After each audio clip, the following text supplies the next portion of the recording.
How many times a day does it go through your mind? Oh crap! Is it me? Too high of a number to count? Probably. It is for me. It happens a lot. A lot of conversations. I feel like even with everybody, we should pay attention and see how many times a day we count. That would be super fun. There'd be a lot. Would you say daily? Probably. At least once a day, I would say. I would say mine's probably hourly. Oh, that's so sad. Well, it's not true. Every time I turn around, it's like, oh crap. I know. It is me. Is it me?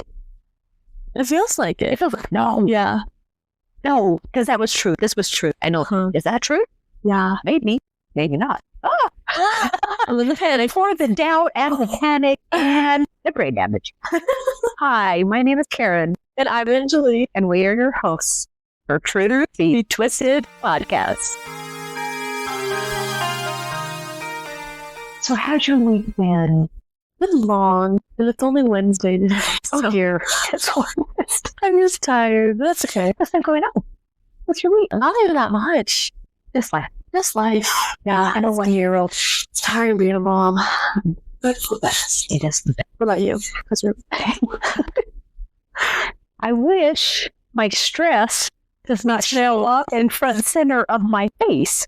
I can't like be somewhere like I'm my butt or something where nobody sees I don't know. That's what the whole world sees. What is like this worse than narcissist? That will be episode 37. Just kidding. I don't know when that will be, but we will discuss that. Deep breaths. Yes. It's okay. We got this. Oh, we're here. It's good. Good week. Episode 3. Thank you for everybody who watched episode 2 and listened. Yeah, I know it's a lot of information, but just take it one episode at a time. Yeah, and we're hoping somewhere in there you can pick up on some maybe tips and different things to do to help just be aware of yourself and be aware of others' reactions and grow with this. Yeah, and once again, we have more disclaimers about the last episode. This is like my biggest issue is that I don't know. I edit all the videos, and obviously it's not perfect, but it's hard. It takes a lot of time, and so listening back to the final copy, it sounds like I'm swearing, and I hate that.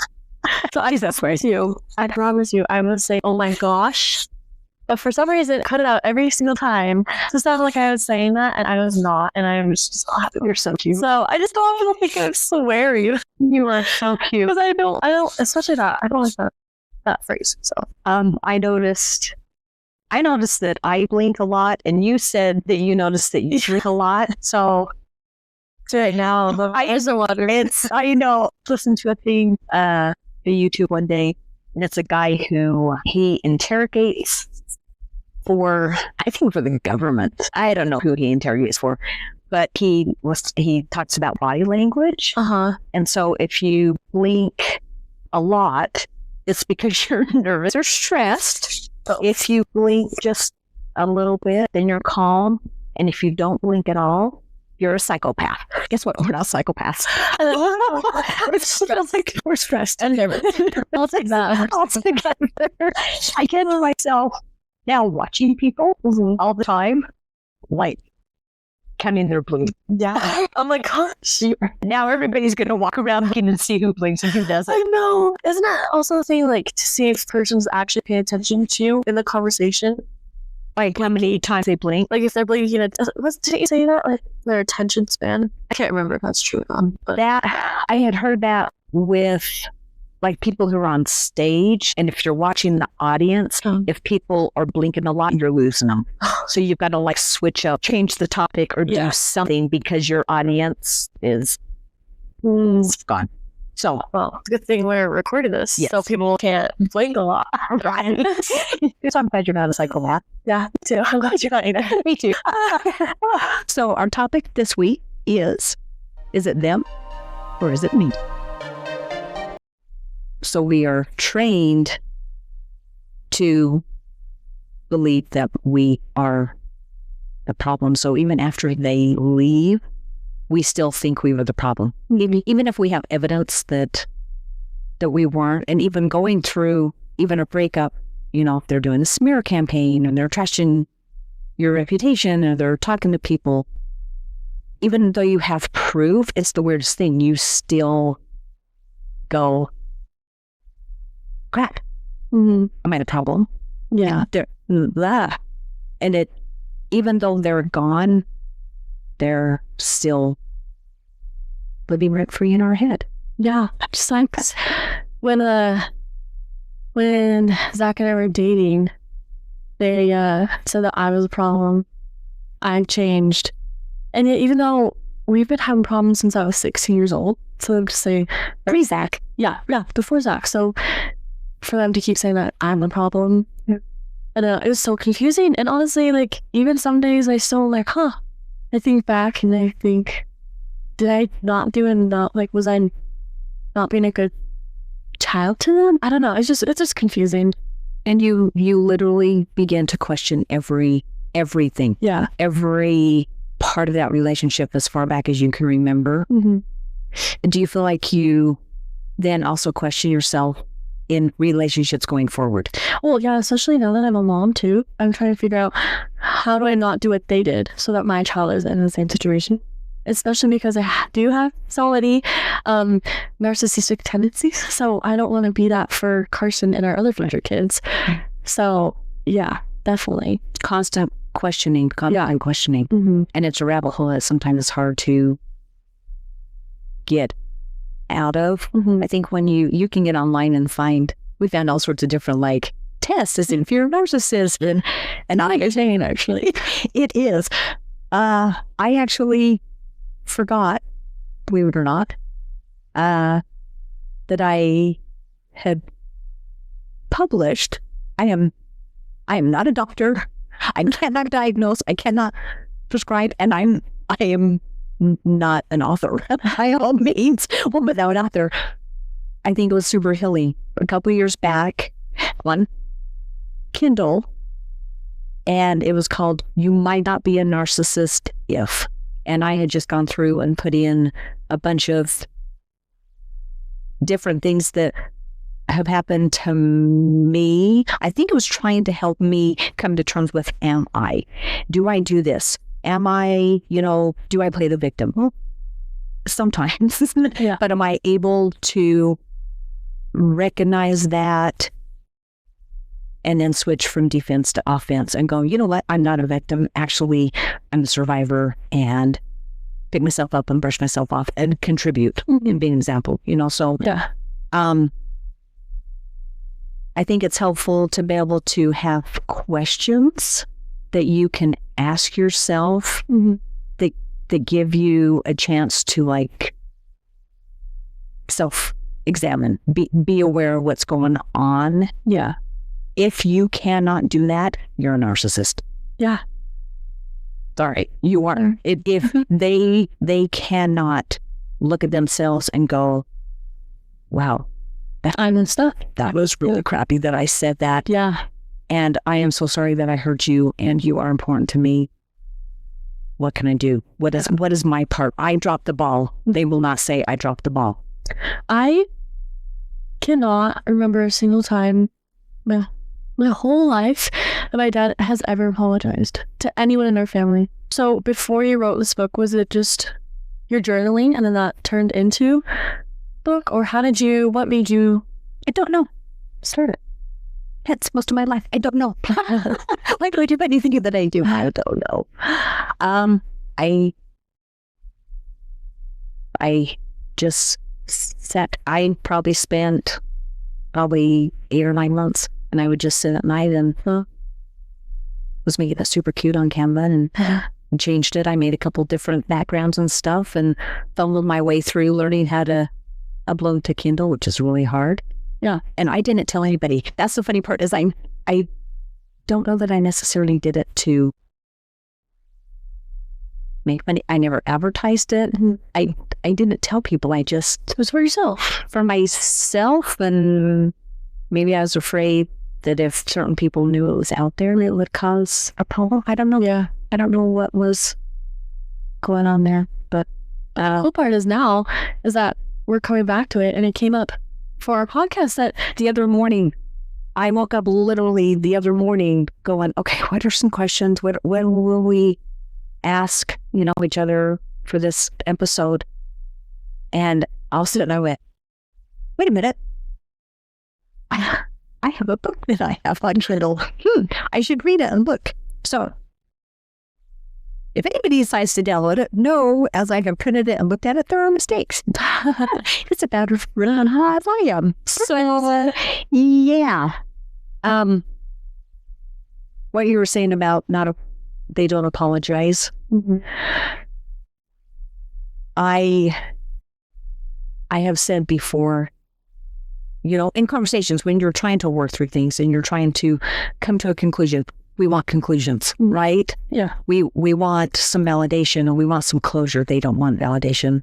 No. They do want validation. They do not want closure. Yeah. And I have said, you don't hesitate to criticize me and tell me all the things I'm doing wrong, but I don't get apologies for anything. And the response was, I'm not sorry. Noted. What do you do with that? Wow. Yeah. I don't know. Like, what? Who says that? Yeah, I'm shocked. I was shocked. I'm like, okay. So I think it's important to, as you start to look at yourself and you start to look at others around you in relationships, to really start listening to the things that they are saying. I had listened to Jordan Peterson is a guy on YouTube that I listen a lot to. I love his stuff. And he had said, stop talking so much, stop giving information so freely, and start listening. And you will find out really quick what people's intentions are. Yeah. So that's so interesting. I think another thing too is that we should be giving more validation to those that we do care about, just because, just like we said, narcissists they want validation. They do. Yes, they don't want give it. They don't give it. Yeah, they do not give that. They do not give compliments. I remember thinking that it was like, I can't get a compliment out of you, and my life depended on it. Mm-hmm. And yes, being the super insecure person that I was and still am, somewhat, we like to hear nice things. Especially from our parents, spouse, friends. Yeah. And if a stranger does that, I'm like, oh, it makes you feel good, right? This one person in my life doesn't do that. Yep. Yeah, this complete stranger can't see it. Why can they, as strangers, see it or other people see it, but why can't the one who is supposed to love me and protect me not see it? And I'd ask, can I get a compliment? In X amount of years, I can count on one hand compliments. And that response was, I only give compliments if I mean it. Oh my God. Which, that's one of those comments where you're like, what did you mean by that? Right. So that's kind of the training passively. It's the little comments like that where they're not coming right out saying, well, yeah, because you're ugly and I don't like you, right? Yeah. It's just a passive comment that leaves you questioning. Mm-hmm. Oh my gosh. I feel like kind of a similar one is that, I mean, this is kind of tricky because it's different situations, but with narcissists, they seek validation. Mm-hmm. But also when I was younger, I seek a lot of validation from my mom. And this was when I was a teenager, like in high school, I'd say. But my mom, she said, Andrew, stop seeking so much validation. Just stop. And she was really bugged with it. And I didn't realize, I had no idea that I was seeking it. And it just felt, I just felt like there's something wrong with me after that. And so it was, ever since I've always kind of like felt, I don't know, like trying to not do that so much. I don't know. It was just weird because I just hear that voice in the back of my head just saying, stop doing that. Yeah. So I think it's kind of goes along with the thing that like they don't give praise. They don't give praise, no, but they want it. So by us wanting it, does that mean we are? That's what I want. So you go out there and it's me. So you're in this cycle. It is exhausting. So yes, we want validation. maybe it's trying to figure out the difference between, is somebody seeking validation because they're insecure, but narcissists are super insecure. Mm-hmm. So is it, what do we do with the validation? I don't know. What is it? I don't know. They need to feel, maybe validation isn't the right word. They need to feel like they are the only one and the best and know all, period, and do no wrong, period. Yeah. Where people who've been beat down and neglected, we're searching for anything. We even a crumb, small compliments, something, anything. Yeah. So I don't know, because we all need validation. So I don't know how to distinguish. The only thing I can say is you'll know when you know. When you are dealing with a narcissist, it's a tough one because I know they need validation. I need validation. Yeah. You need that. We all need to be validated. But theirs is different. It's a different type of validation, and I don't know. I don't know if I was coming across needy or need, I don't know, like approval. I just don't know. Still trying to figure that out. Because we all need to be validated. We all want to feel important. Yeah. Maybe, maybe it's because they don't receive that either. So they didn't get that from their narcissist and their, I don't know, childhood, whatever it is. Yeah. They didn't get that. So then I feel like they probably were in the same situation. And then, I don't know, something like that. Here, the other side to the validation that I have also read a handful of times is we all have trauma, right? But sometimes theirs is, so sometimes it's the ones that are almost like, I don't want to say overly validated, but where they are raised, where they literally do no one, they are put on a pedestal. Therefore, why would they get off that pedestal? Yeah, that's true. So that could be a different twist in validation of maybe they're looking for it because they expect it. Yeah. Why wouldn't they? They are up there on the right hand of God. Of course we should validate them and worship them. True. Interesting. So maybe it's a different way of validating in their mind, you know? Mm-hmm. Expect it versus wanting it. I expect people to validate. I expect people to believe me. I expect people to give me what I want. I expect people to serve me versus we just want to hear something nice about us and that we're doing okay. Yeah. So, can you admit when you are wrong? Honestly, not all the time. You're definitely not a narcissist then. Not all the time, but sometimes. Sometimes, yes. Okay. Definitely sometimes. Especially if I'm having a good day, I would say yes. But honestly, sometimes I do struggle with it. And it's super annoying and it's hard. But also, I feel like this kind of comes in play. It's usually when I'm on my period, when I'm like pretty hormonal. Yes. So I honestly would just say, so when I'm on my period where I'm super ornery as well. And that's when I feel super, ready to start fights. Fair. That's harsh. On a good day, I would say yes. Yeah. What about you? Yeah. Yeah.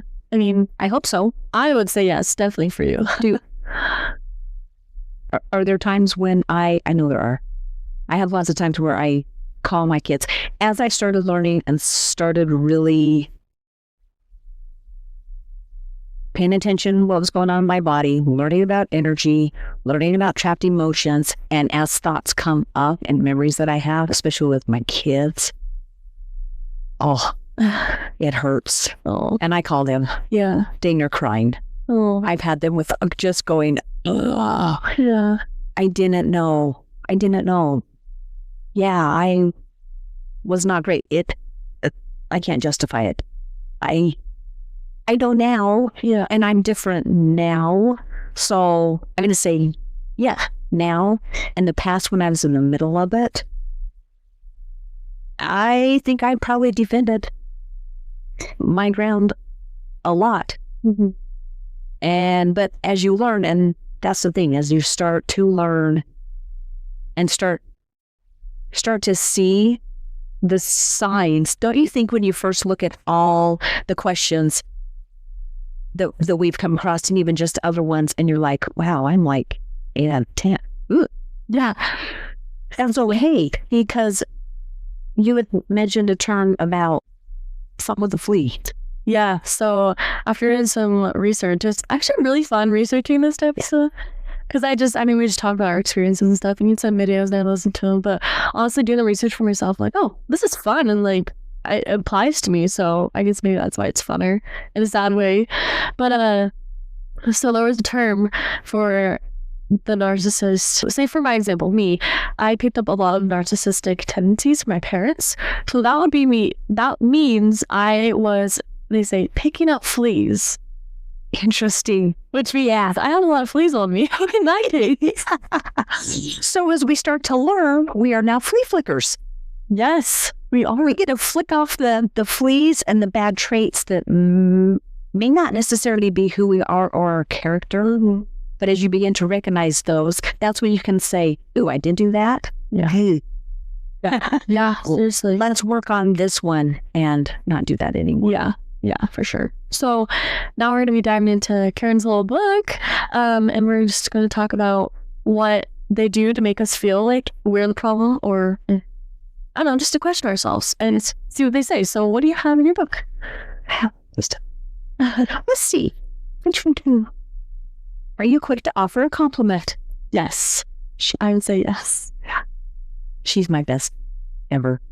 As soon as she comes around, always tells me how cute I look. It's true. It's true. Are you patient with those who disagree with your opinion? I think so. I would definitely say so. I think so. Yeah. I'm definitely more open to criticism than I used to be, but I think that comes along with as you start to look inside to see what your triggers are and why you have them, and you start fix them, then everything changes. Everything in your world does. You look at things different, and you are able to look at opinions differently and decide if it works for you or not, and know it's acceptable. Yeah. So, but I think you have to learn that, because through the trauma, I think you are always in such a defensive place that any little thing makes you feel like you're wrong. You're doing it wrong. You should be doing different. So it literally becomes a personal attack, because it kind of is. So as you learn to find your own worth and your own value, then you can take other people's criticism and opinions as just that, and to be able to go, I like that, and yeah, you're right. That was way off. I shouldn't do that. I want to be different. Instead of just feeling once again you're wrong, or once again you're attacked, or once. So I think that has come with time. I was saying in the past, I just stuttered.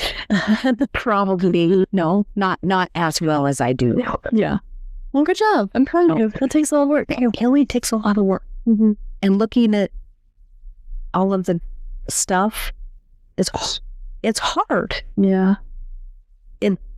And it's ugly. Yeah. But it's okay. Because if you can sort through it, wow, it's so much better on the other side. And freeing. Yeah. And just peaceful. And you just see things so much different.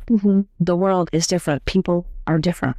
People are great. Yeah. There's so many things out there that are great, that when you're stuck in such a fight or flight all the time, or in just such a negative place because of all the garbage you hold, that's all you see around you. Yeah. So you can't really enjoy things. No. It's a right place to be. Everybody should feel. Yeah. Ridiculous. I just Kelly just how many did I think it's like 7. You got the second half. How many do I need? A big little stones and so I was also saying that from I was like 2 months. I was blinking the same time. She's You'll never look at it again. No, I know it's fun. Sorry, I removed that for everything. no, I did. I promise I was listening. That was really good stuff. I was like, oh, she does really a lot. But I'm sure he does better than me. Okay, moving on to the next question for you. Let's see. And these, once again, are all from Karen book, Kindle book. So that's really cool. It's super simple and really kind of silly. But I feel like that way, it's having it simple is more helpful for people, especially the new people who are trying to understand this. Yes, kind of really Nice and simple, because narcissism is a huge, broad thing.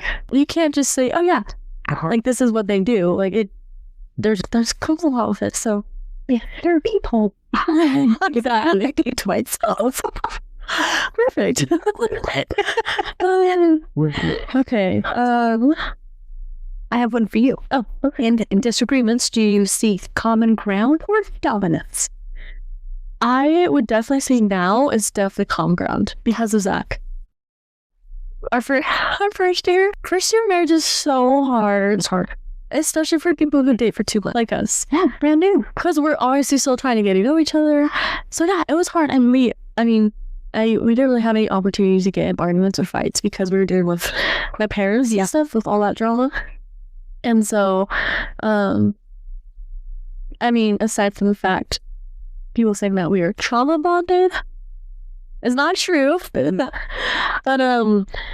I definitely wanted to assert dominance in our arguments. I felt like I was in the right. And it's hard looking back now. Looking back, I'm like, oh, I'm so sorry I treated you like that. I'm so sorry I did this and this and this. And, I don't know if it's the right word to say, if it's helpful to know that, I learned that from my parents. It's not just like 10 mine was, it's just who I am. It's learned. So, but now that I'm working on it, I had fleas. I have had so many fleas, you guys. I need like a little minky. Are you guys lucky to cut away fleas? Because if so, let's get that. But yeah, I had a lot of fleas. I am proudly saying now, at least I tried, and I'm not perfect. I definitely can try. Or I tried, I say that lightly, but when Zach and I have arguments now, it's like minutes. We have good talk communication. Oh, that's a long period. That's a whole different story. But we have really good communication, and within minutes we're arguing up and we move on.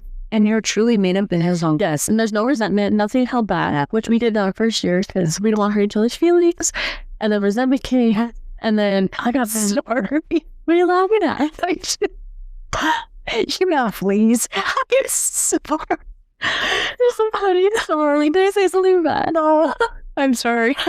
That does show that you absolutely are not, because if you were, you two would still be having the same conversations, the same fights, the same together things. Zach would not put up with that, and rightfully so, because I don't want to put up with that either. Yes. But yeah, exactly. So, yeah. I can proudly say I don't know how to. Good job. Thank you. And that's why I think it's good to be able to have some questions that you can ask yourself to go, okay, do I do this? And really be honest. Yeah. And if somebody asks me this, or has a need, what am I going to do? And just to start asking yourself these questions to decide what those traits are that you have, because we all have them, and then decide what you're going to do and who you're going to have help you get through that. Mm-hmm. And I will admit, it was so hard hearing Zach say like I did all that stuff. What? I just thought like my parents did that. I'm not like them. You know how it felt to be on the other side. And so then it sucks knowing I did that to Zach. So I think there's a difference that I don't want to do to Zach. So yeah, you made it. Go. Thank you. Wow, for the self-awareness. Good job. It's hard. It is hard. It's such a being me. And me. It's hard. Okay, next question. Do you sabotage others' efforts in secret? No.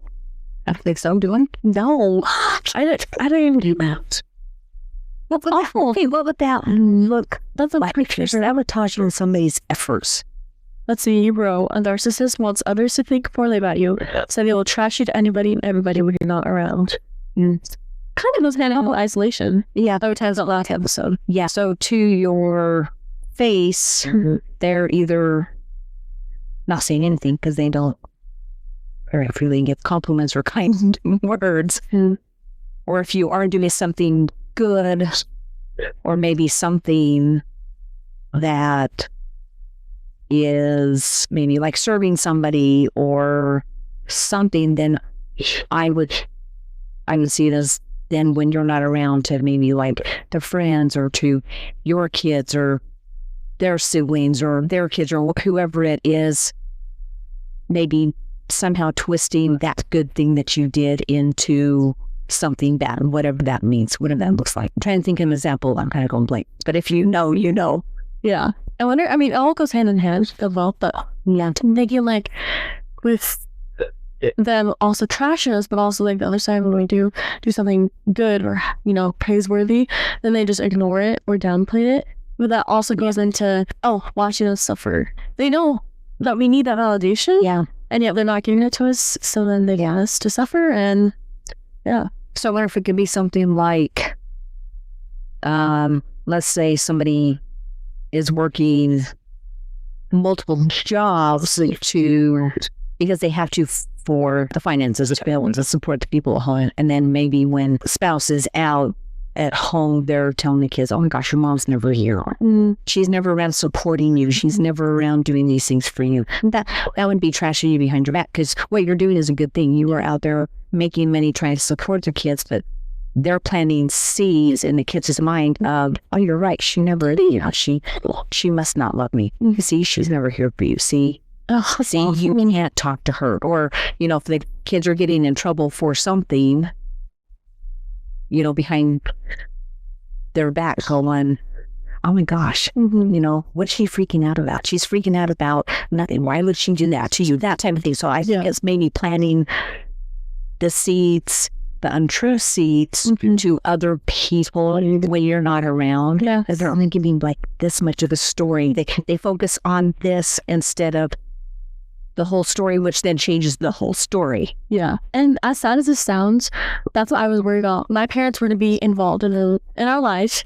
And with Carson, then when Carson got older, my mom would be whispering in my ear, oh, your dad is such a bad guy. Your dad is not. Yes. He doesn't, you know? Yes. So that fear of that, which is sad, but it's true. Yeah. I had that fear of that, and I don't want that happening. And they do it very passively. So, and it would be, you know, something simple that just plants the seed that her dad is not good, or her dad's intentions are bad, whatever that means. But they just do it very subtly, and they poison everybody around. Are they telling the whole story? Yeah. You have to ask the right question to get the right answer. I hate that. Are they telling just parts of it?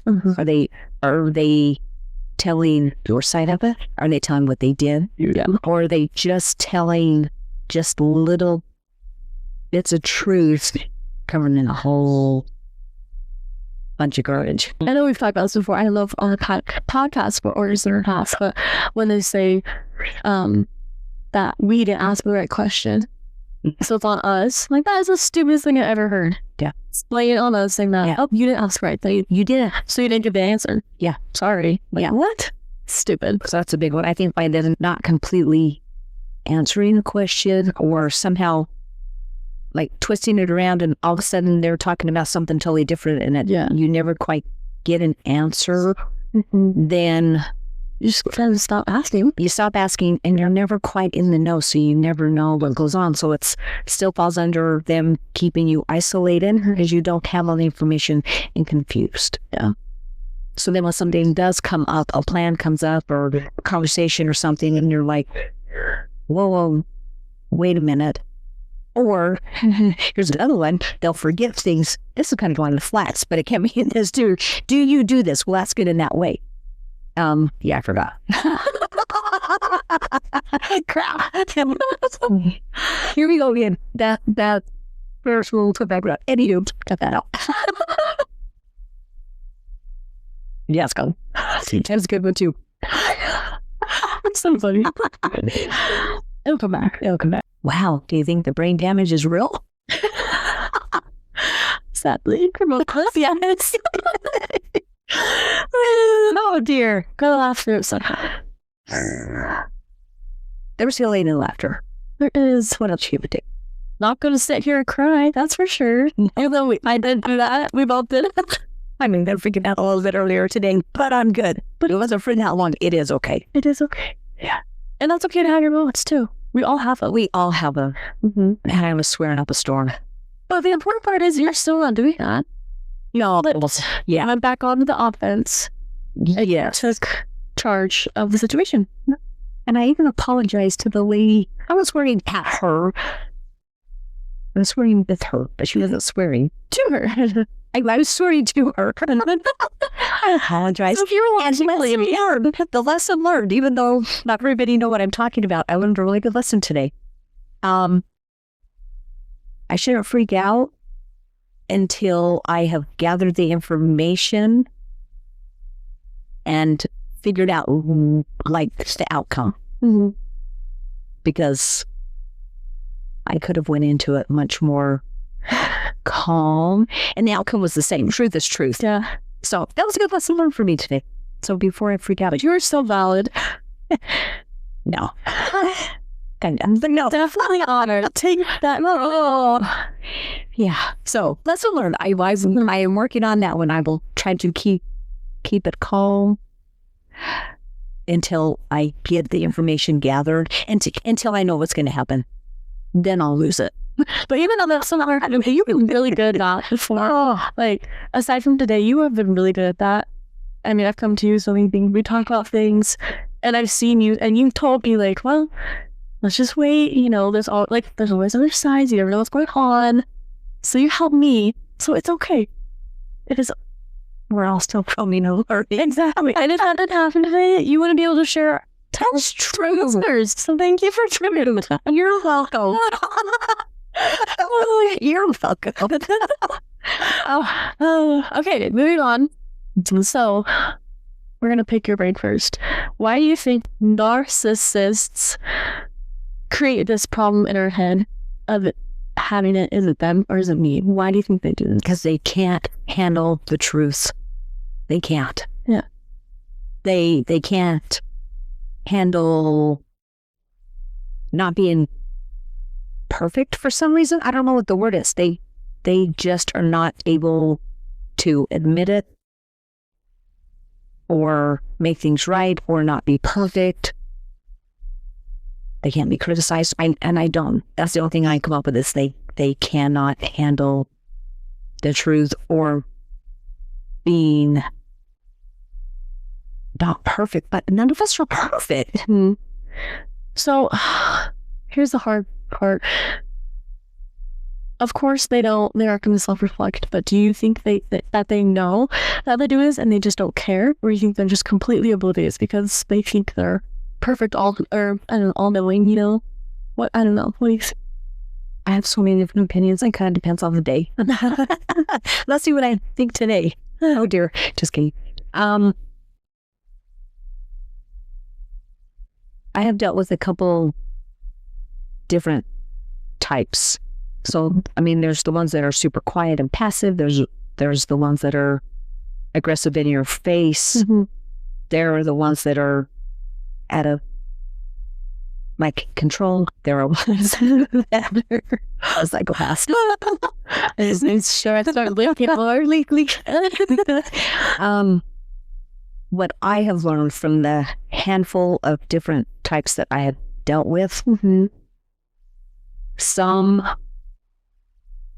some seem just super like angry and out of control, where the more quiet ones are very calculated. Mm-hmm. The calculated ones, and they know and they're watching. Yes, I think they do know. And that sucks because then you really do realize, holy crap, they didn't love me. They didn't want me. What they seen in me was whatever, good, clean, babysitter, money, whatever it is. The other ones, I can kind of look at it and go, wow, there's some really deep trauma there. And they were just so angry and didn't know what to do with it, but got so deep in it that they've never really taken the time or haven't been able to reflect on it. Yeah. So I did not answer your question. That's fine. Do that. I forgot the question. What was my question? I don't know. Whatever. There wasn't that important. But that's not a question. But while you were talking about like the different types, I was thinking in my head how my dad was definitely the more aggressive and loud one, and then my mom was the more quiet, calculated one. So having both those together at the same time, it kind of felt like good cop, bad cop. Oh my gosh. Which is confusing. Yeah, but so true. Yeah. Wow. Talking about never knowing if you're coming or going, or everything you say will be held against you. Yeah. Crazy, huh? So, yeah. Do you still have the thoughts that it is your fault? Do you still feel stuck in that area? Sometimes. I would say. And when I do get that feeling, it's always random, which is kind of annoying. But obviously something triggers me, I guess. But sometimes I do. Like, I don't know if this is a guilt trip. I'm not sure. But my, so like I said before in the past, I have other siblings. And a couple of them, they're cut off from my parents, whatever, and they found their way back to my parents, and it's all great and dandy for them in a very toxic relationship, which is their prerogative. But knowing and seeing that they're all good and dandy now, and my siblings would say like, oh, we just want to be a good family again, like just let's all come together and be family again, and just ignore all this crap that's happened. I think that is like really hard. And then sometimes I do have those moments where like, oh, like we could just be one happy family if I just pushed us all aside, which I would never do, but it gets me for a second. Yes.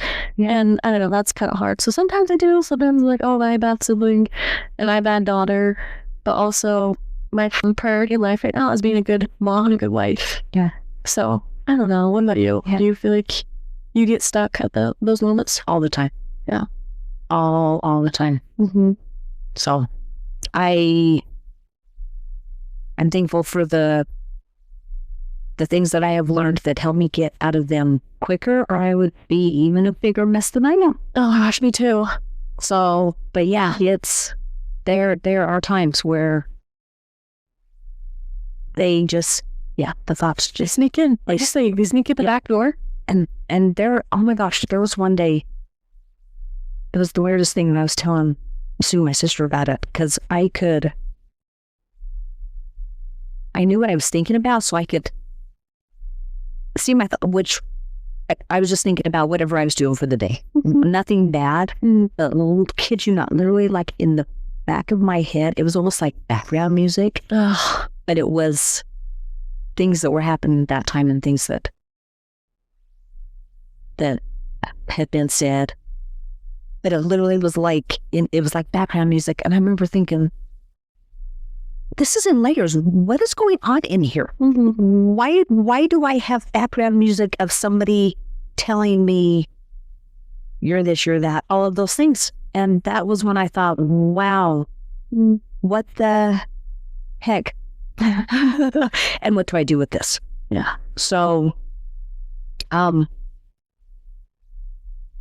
I have learned it's super important to ask questions. Yeah. There is something to asking questions. But there's also something to the memory loss and not knowing how to ask questions. That is something that I've really been like trying to sort through my brain a little last probably a week or so. I remember when Sue was teaching me how to like clear and move and change the energy and the emotions. Yeah. And she would say, ask his question. What do I say? Yeah. That is me still. What? It's like, just ask what? And I would take notes of how to ask a simple question for years. It was years. And I would have to call and say, okay, this is what's going on. What do I say? Yeah. You're probably thinking, what is wrong with you? I don't know. I just don't. And I was thinking about it the other day, and I was like, why do I have such a hard time asking questions? And I think it's because you are shut down. Yeah. And you are punished for asking. Mm-hmm. And you learn to just be quiet. And I think that part of our brains turn off, which I don't know if this is part of their plan or not, but if you're not asking questions, if you stop questioning them and their intentions and stop questioning you, yourself, and how you're feeling, you stay in it. Mm-hmm. So we stay in it because we aren't asking. And I would highly recommend do not ask out loud. Mm-hmm. Because if you say it out loud, you are now giving information that they can then use against you. Mm-hmm. So especially when you understand kind of what types of relationships you're in, but you have to start being able to take a step back and ask, okay, simple questions. How am I feeling? Mm-hmm. What am I feeling? Are my basic needs being met? Can I talk to this person? I don't even know all the questions to ask.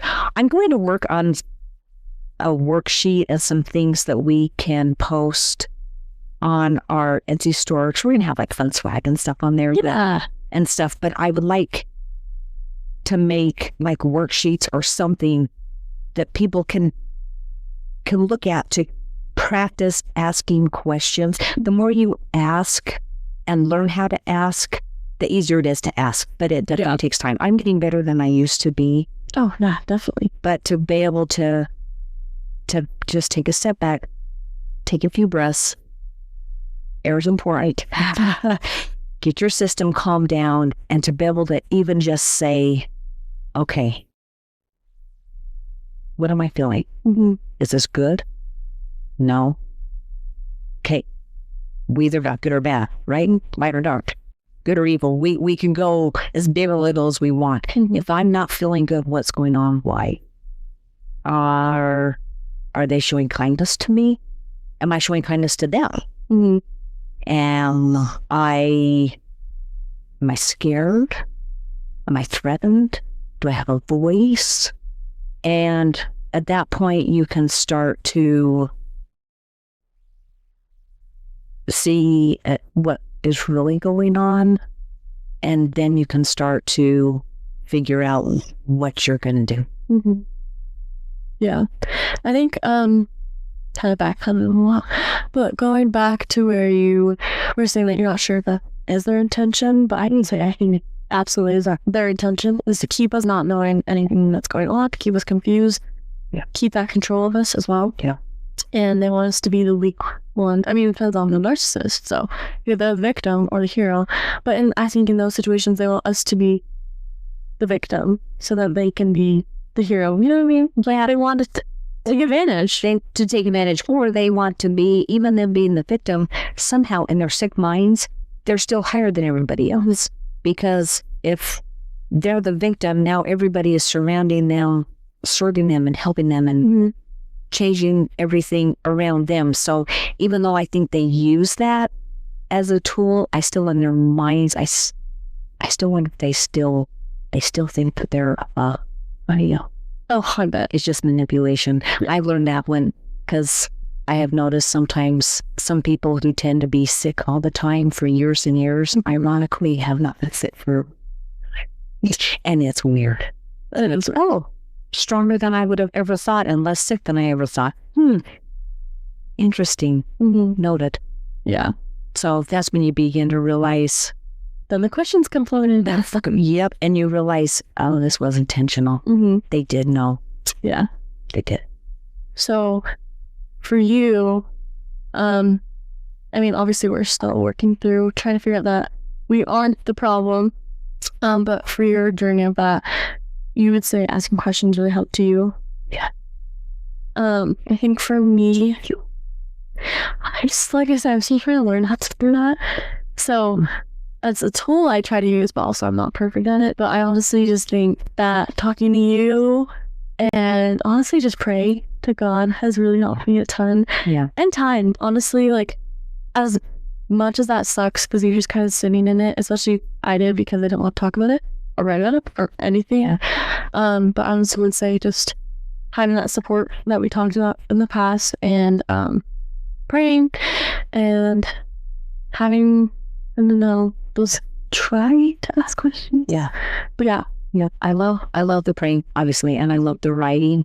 I have started writing again, and there's something when you can sit down and slow down to where you're actually writing, even instead of typing. Because at one point I was like, how about just sit and type on my, laptop and do a journal?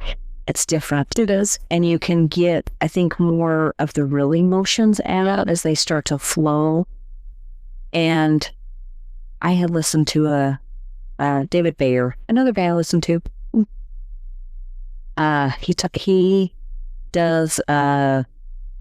He journals in the morning, and he does it as if he is writing a letter to God. Well, Or the universe, whatever works for you. And so he starts with gratitude. So, thank you for, whatever enlisted out. And then he calls it putting in a request. So, asking for the things that he's in need of. And then he ends it with asking for blessings for others. And it's actually really super cool. I started doing it. It's been probably 2 months now. That's awesome. The morning. And I think that's a good one too, is finding a routine or something that you do to start your day in the right, going in the right direction, whatever that is, whether, it's exercising. When you're exercising, maybe intentionally be thinking about, these are the things I'm grateful for. So we want to kind of start our day on a higher vibration and a higher energy, and it's gratitude. Gratitude and love will raise your vibration, higher than all things. And the longer you can stay in there and you start to see your body to feel a little different, and just showing that gratitude and just going through your mind and letting your body feel that starts your day different. And then writing things down and learning how to ask questions and finding people to talk to. And when you're having a bad moment, finding somebody to talk to that can kind of talk you through it. No, you're not crazy, you're okay, and all those things. And we have to step up and intentionally work on ourselves and work through our things and learn how to heal. We have to participate. So I don't know if you've noticed this, but I definitely have. When it comes to writing, that's kind of funny, but depending on my emotion, it affects my writing. So if I'm writing about something mad that's like all heavy and dark, I think that's funny. It's funny to look back on. I love that. And that's emotion coming in. Exactly. How cool is that? Yeah. One of my really sweet friends, let's see, it was when I was pregnant, but she was really helping me trying to figure out all my emotions and stuff. And she does this little writing prompt that she had me try, and it was so helpful. But you're right, I'm grateful. And like I said, or like we said in the past, it doesn't have to be God, it can be your higher or whatever. But we would say, I write down, I'm grateful to God for, and just write a bunch of lines of that. And that helped a ton, because then I'm not sitting in my guilt, sadness, whatever it is, because that's what our narcissists want us to be. They want us to be in that. So that was really helpful. That's such a great idea. Yeah. And at the end of the day, the only thing we get to control is our minds. That's it. We can't control them. We can't control anybody. Yeah. And we get to say what comes and goes. Like, easier said than done. I understand that, and especially when you have been shut down and beat down and told and taught all of those things that you are that you're really not, but that's what you begin to believe. It is hard. And I understand that it is so hard to do. I lost that one so fast. Must not have needed to say it. Okay. So these are things that we've done to help us kind of try to dig ourselves out of that hole of feeling like we are the problem. And obviously, not all of what we're doing is going to help you, but it's worth a shot if you are ready or wanting to do that. So yeah. Okay. Thanks everybody for joining us for our 3rd episode. Hopefully it helped a little bit, trying to help you figure out who the real problem is in your relationship. Maybe a few tricks that you can start doing to just be able to become aware of your part and their part. And yeah. And if you're not going through it, share it with other people that you know who are going through it. So yeah. So you can find us on Spotify and YouTube, and we have an Instagram and a TikTok. So make sure you go follow all of those. Yeah. And share. Yeah, let's spread the word and help people find a voice, to learn how to speak up and to find their worth. Yeah. Our episodes are released every Monday, so be on the lookout for that. And our next episode will be called When It Is Your Own Flesh and Blood. My name is Karen. And I'm Angelie. The truth may be twisted, but it's always worth unraveling. Thanks for joining us. See you next week.